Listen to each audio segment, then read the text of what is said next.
The ladies told Wayne, not the Bay Gang. The Bay Gang? Uh-oh. Ooh-oh. Ooh, no. Not the Bay Gang, sir.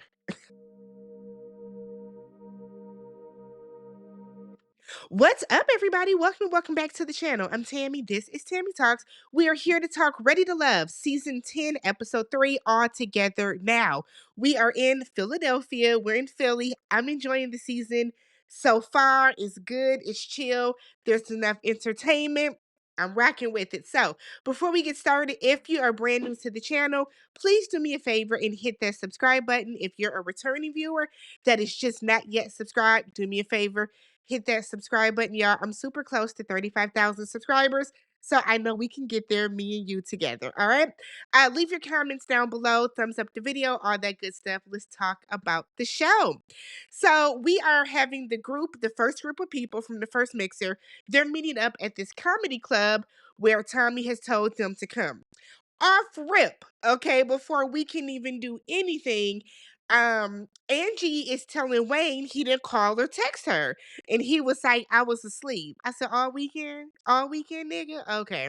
So Tommy comes on stage, and he's the headliner and all this other type of stuff, and he's like, look, I'm gonna bring out the second group of people from the second mixer, and y'all can see if Will or Sahara made it through.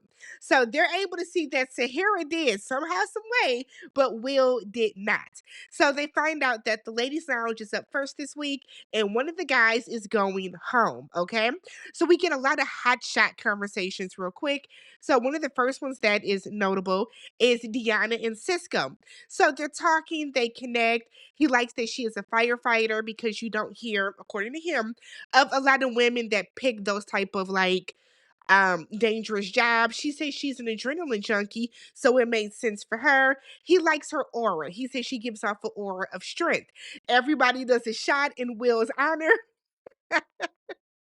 I don't know why that made me laugh. Like, he ain't dead, y'all. He just ain't on the show. But they are doing shot in Will's honor. And then we see Tay, aka Angela Simmons, because all I see and hear whenever Tay talks is Angela Simmons. Okay. So she's talking about how she doesn't have any kids.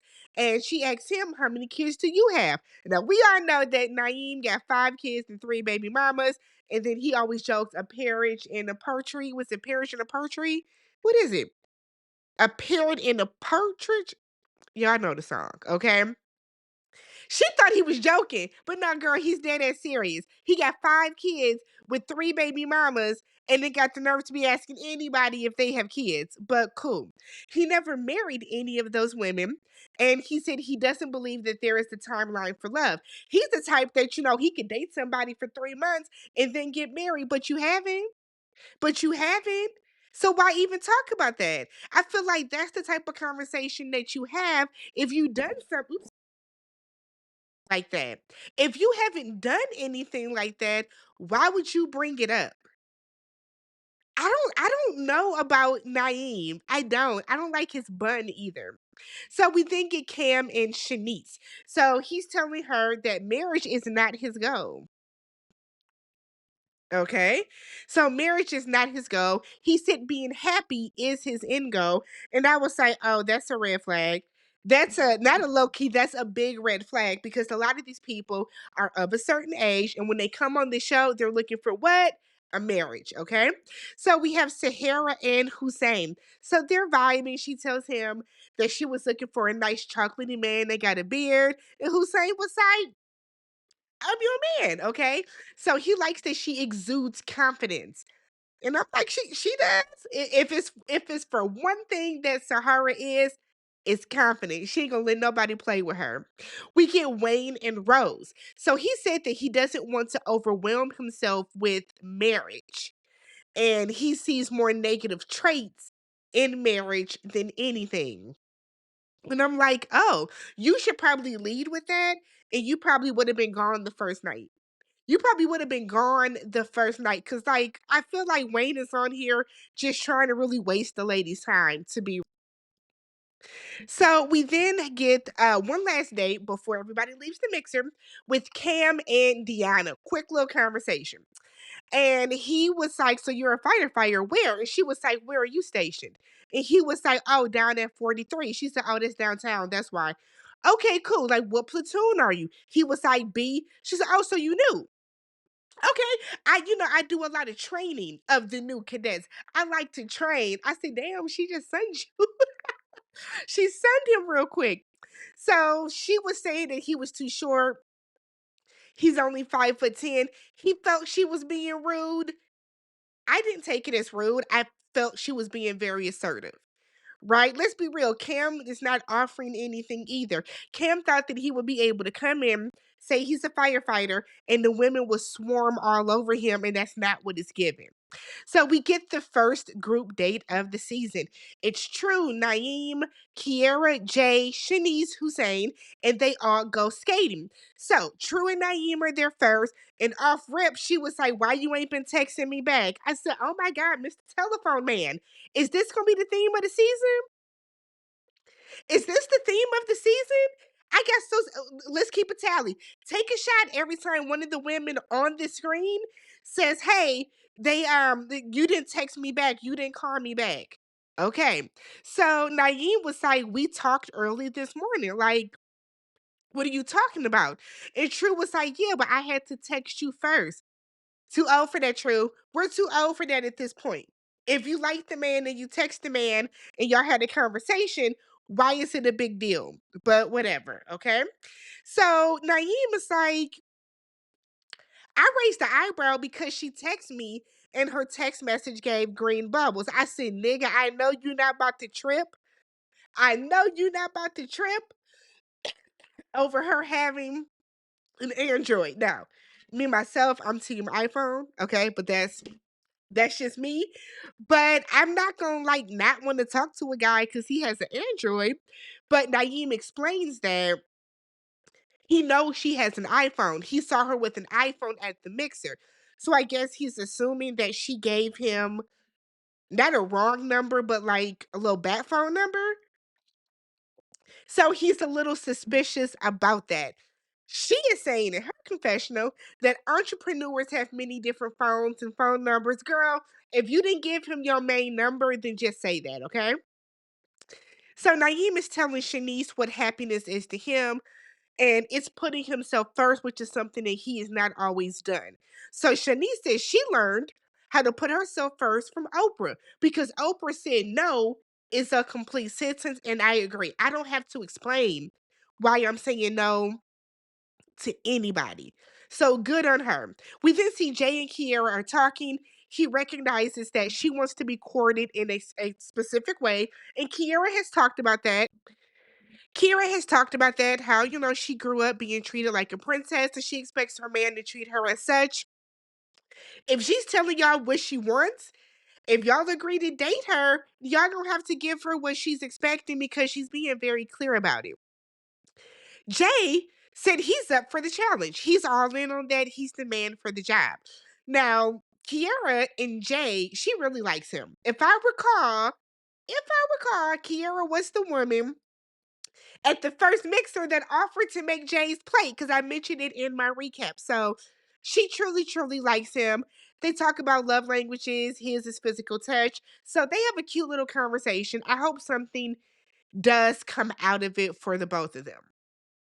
We then get our next group date, which is Angie, Coley, Eddie, and Wayne.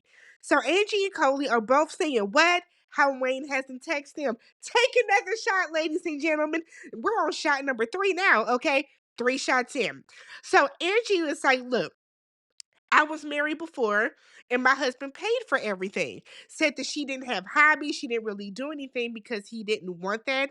So I guess she lived kind of like a little soft life, but really didn't have an identity. And she doesn't want to go through that anymore.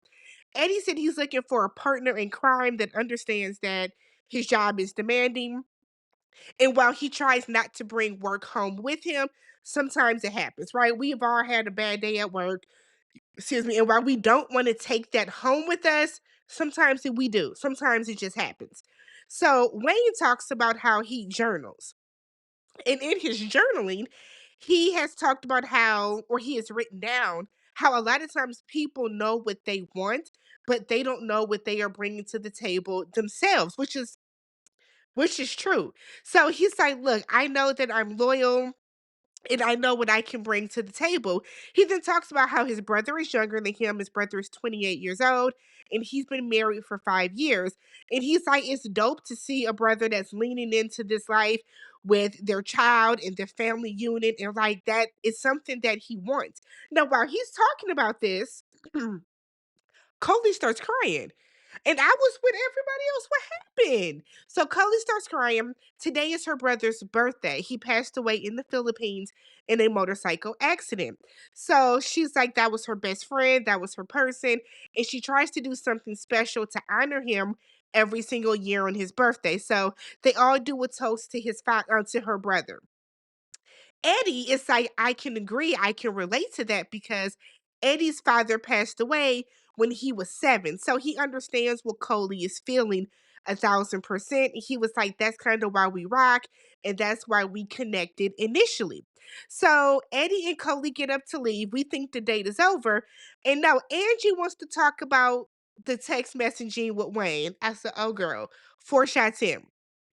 So she tells him, look, if we got a connection, okay, I want you to pursue it. If you don't, that's cool as well. But the choice is yours. And there are decisions that have to be made. So Wayne was like, all right, I'll reach out. And Angie says something like, okay, because if you don't, I'm gonna beat your ass.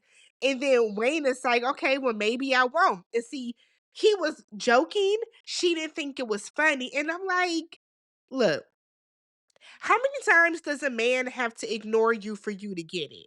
You know what I'm saying? Like, it's very clear that Wayne is not interested in you, Angie. It's very clear. I'm never going to beg somebody to text me, ever. I'm never going to beg somebody to reach out to me. If you want to talk to him, that bad girl, call him, text him. But if you're calling him and texting him and he's not responding and he's not reciprocating, you have your answer. You have your answer.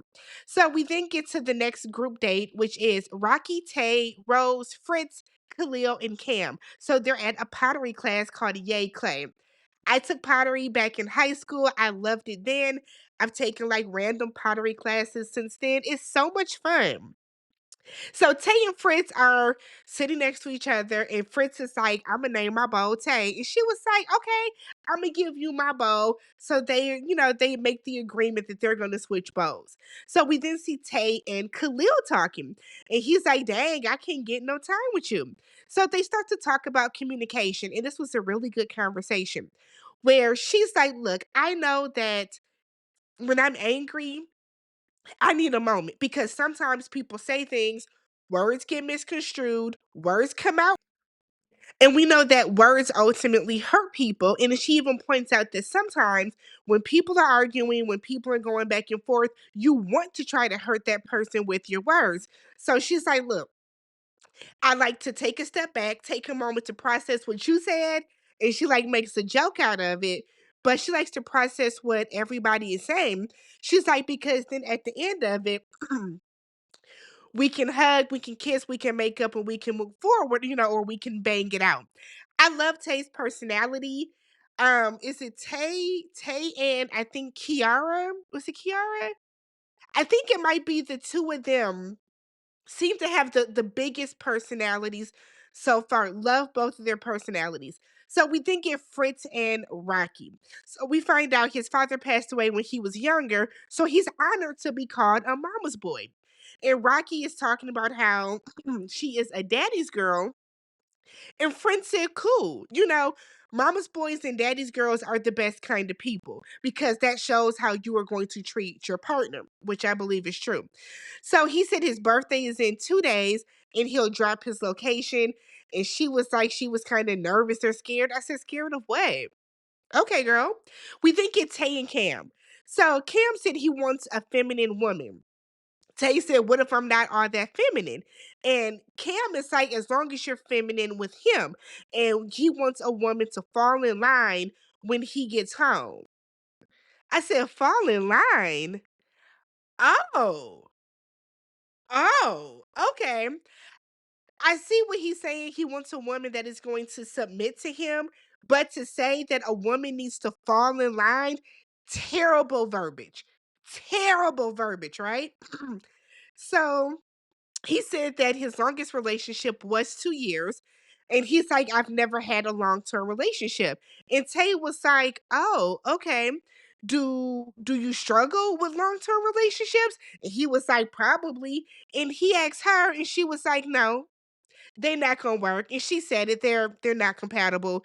They don't have that spark. They're not gonna work, right? So we get to the first ladies' lounge.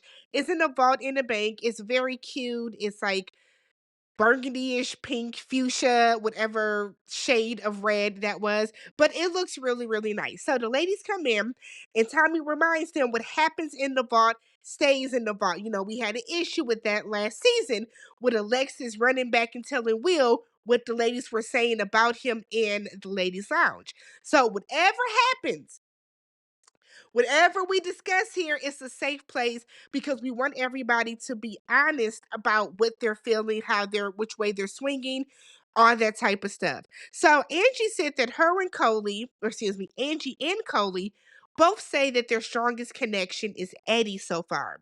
Rocky and Rose say that Fritz, Rocky and Rose, Rocky Rose, Rocky and Rose say that Fritz is their top, and I was like, I didn't see Fritz being anybody's top, but okay. Deanna says Cisco. Kiara says Jay. And Tay said Khalil. I think Tay and Khalil would be very cute together. So Sahara, Shanice, and True all say Hussein.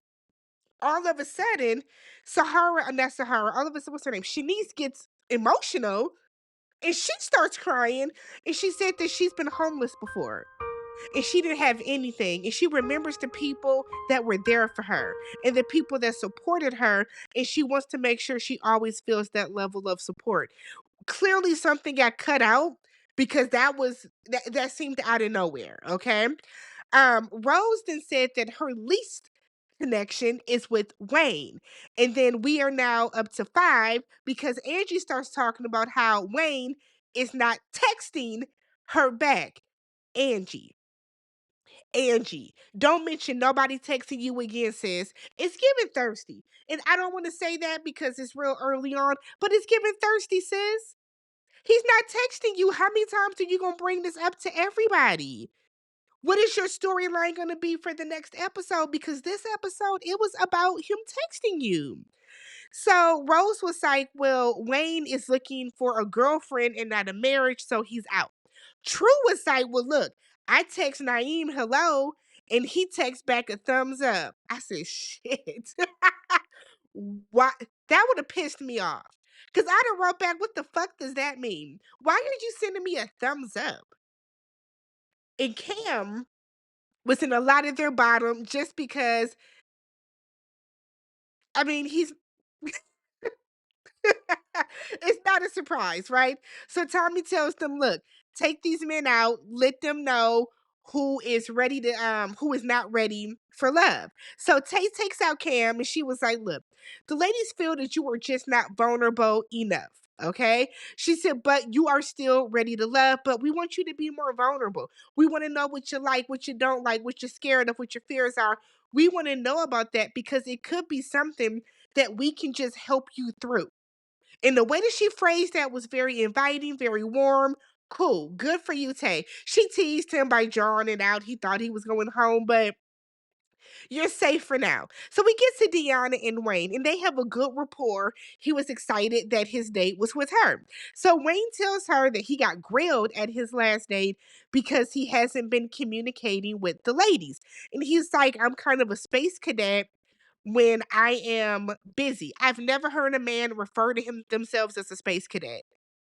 What? But he said that he's a space cadet when he's busy.